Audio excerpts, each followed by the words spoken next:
Bismillahirrahmanirrahim. Assalamu alaikum, my dear students. Our current session is about wave model of language contact and change.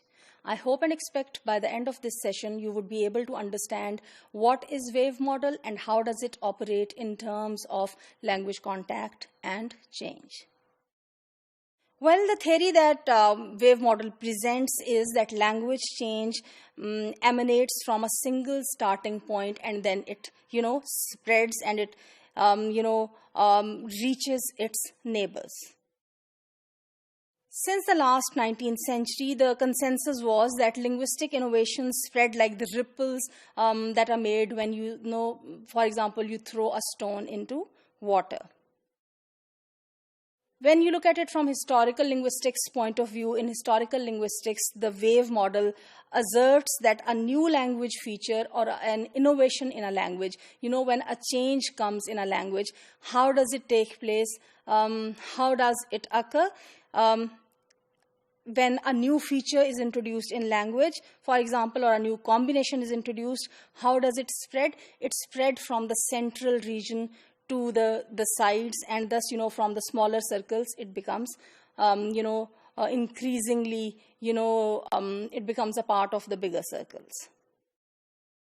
Actually, the wave model, as the very word wave tells us, is based on the same idea, how when we throw a stone or any body or piece of some material into water, and how, the waves are created in the pond. Well, my dear students, if you look at the screen, you can see 4 circles here which show 4 innovations that are done, innovation A, B, C, and D. What you need to understand is that these 4 circles, they are represented here, they are to be considered as diachronic, which means, in terms of presence, this is the first circle in time that is created, after which this one, which follows this one, and finally this circle is created. So in a layer, one leading to the other, on the surface leading to the third one, and thus on the fourth one. And what you can notice is, this overlapping area. This overlapping area, shows the contact, how from one innovation to the other, like the concentric waves on a water surface when it is struck by a stone, the innovation in language or change in language takes place as a result of contact. So, the idea of wave model was that changes start in one environment and then affect successive environments, one after the other. If you think of your experience of throwing a stone into water, one wave is created.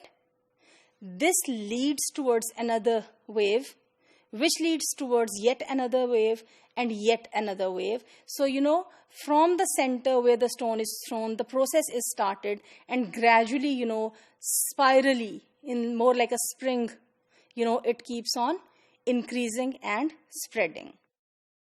So it was believed that changes went to completion first in the environments that favored them most strongly. Now, if after a language contact, as a consequence of that, some change is going to take place, where would it start from? At a central point. And what is the central point? Where it is favored most. I think this is very natural. Where it would be favored, where people would have a positive attitudes towards that. So, from that area it would start and then it would spread. The metaphor of wave then in this sense is not, I would say, a bad idea. When we look at the temporal spread of the innovation, we can usually infer roughly where it and when it starts at a certain point and then, through the times it spreads. However, when it comes to, the physical space, then in that sense, probably this model is not very useful.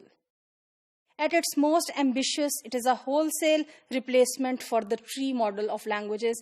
And in fact, later on, it was supported, because of, the problems that were found in the tree model.